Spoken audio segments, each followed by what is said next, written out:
रोजप्रमाणे आज पण जॉबलाच जायला निघाली होती. आज घरातलं काहीच नाही घेतलं कारण की मला लेट झालेला होता. तर मग मी बाहेर निघाली तेव्हाच मी काढलं आणि आज रिक्षावाला मला ज्ञान देत होता की त्याच्याकडे ₹50चे सुट्टे नव्हते आणि तो मला म्हणतोय की या फोनपेवाल्यांचे फोनपेच बंद झाले पाहिजे. भाऊ तुझ्याकडे सुट्टे नाही, तुझी प्रॉब्लेम आहे ना. मग नंतर घरी जायला निघाले होते आणि घरी गेले, जेवण केलं आणि जेवण केल्या मी लगेच निघाली होती कारण की मला जायचं होतं दादाच्या घरी. आणि तुम्हाला तर माहिती मी तिथे कशासाठी जाते, डान्ससाठी जाते. आणि मग इथे ही माझी बहीण झोपेतून उठली होती 10-15 मिनिटं आधी. हिला फुल जाम झोप येत होती. तरी पण जायचं होतं जाणं तर गरजेचंच आहे कारण की आता टाईम खूप कमी आहे म्हणून.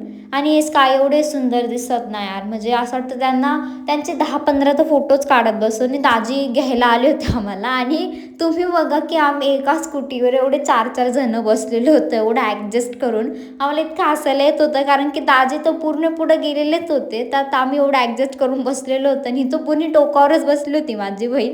फुल जाम हसत आम्ही घरी गेलेलो आहे.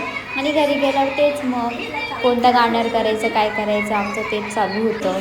आणि मग मी तुम्हाला क्लिअरली दाखवणार तुम्हाला सरळ हळदीच्या दिवशी तो डान्स बघायला भेटेल जो तुम्ही पोस्ट कराल. मग वहिनीने चहा केला होता, तो पिला आणि आमचं खेळणं बघा कसं चालू आहे. नंतर मी हिला फोटो काढण्यासाठी बोलत होते, हा ती फक्त कॅमेरेकडे बघत होती. तिला माहिती फोटो काढते मी. मग इथं असं आमची मस्ती वगैरे चालू होती. त्यानंतर मला जॉबला जायचा टाईम झाला होता. तिथून निघाले, पोचले आणि मला सायबरला जायचं होतं. मला फॉर्म भरायचा होता त्यासाठी. पण दोन्ही सायबर बंद होते म्हणून आम्ही परत तिथून थोडं चालत पुढे गेलो, ते पण बंद होतं. आणि मग ऑप्शन नव्हता, मग मी परत जॉबवर गेले आणि रात्री मला घरी येऊन असाइनमेंट लिहायची होती कारण मला खूप लेट झालेलं आहे. मला सबमिट पण करायचे आणि आता 12 वाजले होते आणि माझी कॅपॅसिटी पूर्ण संपलेली होती. म्हणून आजचा दिवस इथेच एंड करू.